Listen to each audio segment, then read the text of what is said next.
आमर ए3टा आमर एसपी साहब निर्देश मते आम 3टा टीम करूँ आए जो से ललित गहिरी जो अच्छे रिपोर्ट अनुसार आमर गोटे रबरी केस होता से आम तदंत आउ जो 3टा आम टीम होते से 3टा टीम जो आमर इन्वेस्टिगेशन साहाय्य करते जना पड़ा ए 2टा गोटे मोटरसाइकेल जो रेकी करते 2 जन थे आउ स्कूटी रे 3 जन थे आ से भितर जी मोटरसाइकेल जो 2 जन बसते से जन को अरेस्ट कराई तार ना हूँ आमर तोषरंजन बारिक आउ स्कूटी रे जो 3 जन बसते से 2 जन धराई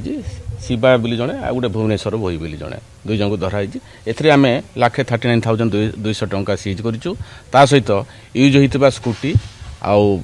मोटरसाइकेल भी सीज हो जोटा ओपन ऑफेंस जोटा टांगियाटा भी से यूज करते सेटा भी सीज होतापर जो जड़े मुदला से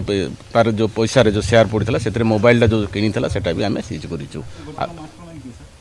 से मास्टर माइंड कहवा अनुसार से जोटा मोटरसाइकेल जी रेकी करता जी फेरार बर्तमान अच्छी से मास्टर माइंड अच्छी से फास्ट मास्टर माइंड सेकेंडटा जोटा स्कूटी जे बसता सी अच्छी सब आमर बलांगीर जिलार तुसरा एरिया तो विभिन्न जिला माने थाना एरिया अच्छा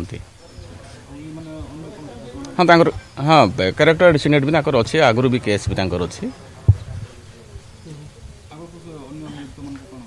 हाँ आमर टीम लगी से 2 जन को जल्दी जिते शीघ्र पार्बू आम अरेस्ट कर कोर्ट चालान कर आज 3 जन को कोर्ट चालान कर 2 जन को भी आम करूँ।